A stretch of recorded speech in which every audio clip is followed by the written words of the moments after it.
Pernah ada dua orang Yahudi yang berusaha mencuri jasad Nabi Muhammad SAW. Dan itu di pertengahan abad Hijriyah, gitu kan. Sampai kalau ditanya orang Madinah siapa orang yang paling alim, ditunjuk dua orang itu. Assalamualaikum warahmatullahi wabarakatuh. Alhamdulillah, wassalatu wassalamu ala rasulillah. Berikut ini ada kisah tentang dua orang Yahudi yang ingin mencuri jasad Rasulullah Shallallahu Alaihi Wasallam.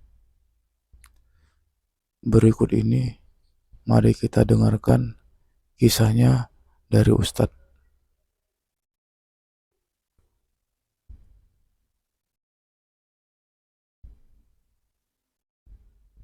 Assalamualaikum warahmatullahi wabarakatuh. Bagaimana dengan Masjid Nabawi? Di masjid ada kuburan Nabi, Umar, Abu Bakar. Apa sebenarnya yang kita lakukan di Raudhah dan kenapa kita harus ke Raudhah dan apa keutamaannya? Perlu diketahui bahwasanya rumah Nabi SAW itu bukan di masjid awalnya, ya, di luar masjid. Di luar masjid. Awal rumah Nabi itu di luar masjid, gitu kan? Dan itu dimasukkan ke dalam masjid karena ada dua alasan. Yang pertama, pernah ada orang-orang Yahudi, bukan orang Yahudi sebenarnya. Pernah ada dua orang Yahudi yang berusaha mencuri jasad Nabi Muhammad SAW. Dan itu di pertengahan abad Hijriyah, gitu kan? Dua kali itu pernah terjadi.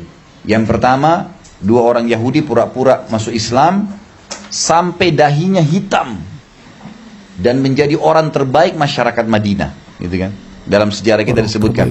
Sampai kalau ditanya orang Madinah siapa orang yang paling alim, ditunjuk dua orang itu. Pendatang, orang pikir Muslim, memelihara jenggotnya, dahinya hitam, selalu di saf pertama, suka bantu orang susah, luar biasa.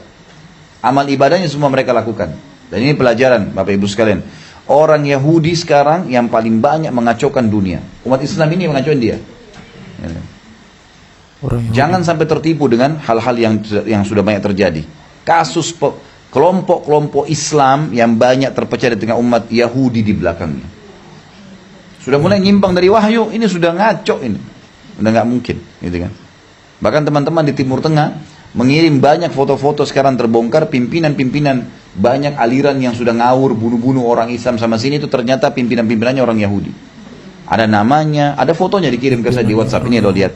Ini waktu dia di Amerika belum pakai jenggot, ini pada saat dia sudah ikut dengan kelompok ini pakai jenggot nih. Sampai menjadi jenderalnya, dia memerintahkan bom sana, dia memerintahkan begini dengan ngomong seperti orang Islam nih. Dan ini rentetan sejarah sudah ada dari dulu. Dari Abdullah bin Sabah yang membentuk Syiah. Di zaman Utsman bin Affan sudah ada. Di zaman salah satu Khalifah Abbasi pernah ada Yahudi pura-pura Islam, mu'allaf, ngaku mu'allaf, saya mu'allaf. Dia masuk Islam, dia belajar. Kemudian setelah dia belajar, mulai dia dikenal sebagai penuntut ilmu, sudah sering hadir lah. Mungkin kalau ada di pengajian, ini contoh kecil, di pengajian kita misalnya sudah hadir 7 tahun, 10 tahun, dianggap Masya Allah sudah ada ilmunya. Lalu kemudian dia buka halaqah sendiri, dia mulai nyebarin hadis palsu. Ditangkap oleh khalifah pada saat itu, ditanya, kenapa kamu ini, kenapa sebarin hadis dusta? Dia bilang, kata khalifah, kalau kau tidak bertaubat, tidak tarik hadis-hadismu itu, hadis palsumu, saya akan penggal lehermu. Dia bilang, biar anda penggal saya percuma, saya sudah menyebarkan sekian ribu hadis palsu. Tujuannya memang untuk ngacuin Islam. Ngaku Islam pada saat itu belum ada media. Apalagi sekarang itu.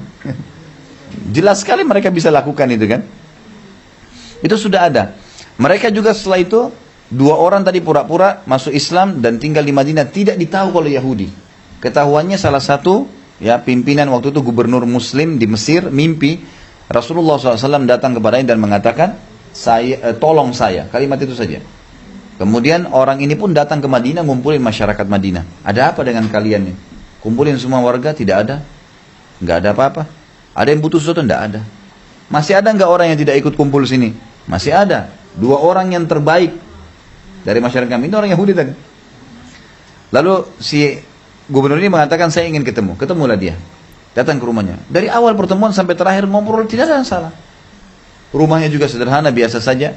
Dia bilang, kata gubernur ini, pada saya mau keluar dari rumahnya, saya temukan ada satu permadani tua di lantai.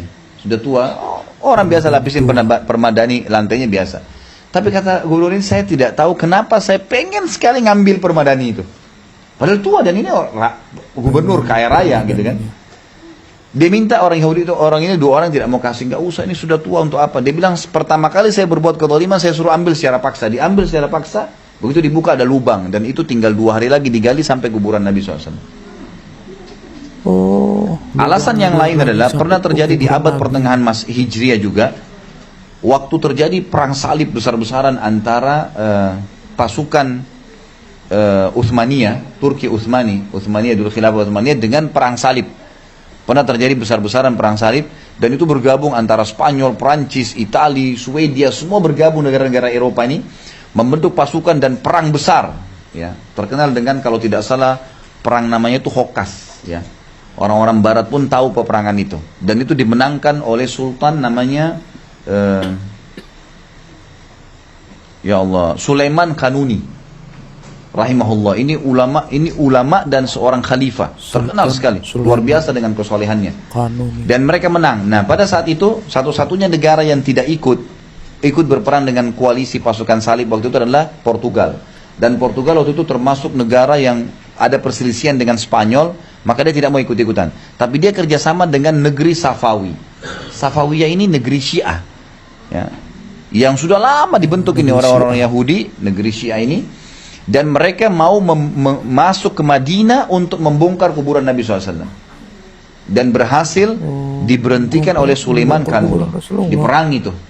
Pertama oleh ayahnya namanya Salim I. Sultan Salim I itu memerangi sampai hancur akhirnya. Itu kan sampai dikalahkan negara Safawiyah. Tadinya mereka mau menggali itu. Nah, karena kejadian-kejadian seperti ini, maka untuk amannya kuburan Nabi SAW, rumah Nabi SAW, bukan kuburannya sebenarnya, rumahnya dimasukkan ke dalam masjid, gitu kan. Jadi bukan karena sengaja untuk itu sehingga akhirnya disembah, diibadai, bukan itu. Bukan karena sejarah. Itu alasan pertama. Alasan kedua memang karena perluasan masjid. Nggak ada tempat di situ kan. Karena perluasan. Kecuali kalau memang tidak dilebarkan ke arah kiri kanannya, gitu. Perluasannya. Jadi maksudnya di sini adalah kalau dari awal masjid itu sudah ada, dimasukkan kuburannya lain. Seperti itu memahaminya. Demikian kisahnya tentang 2 orang Yahudi yang ingin mencuri jasad Rasulullah Shallallahu Alaihi Wasallam. Semoga kisahnya bermanfaat. Assalamualaikum warahmatullahi wabarakatuh.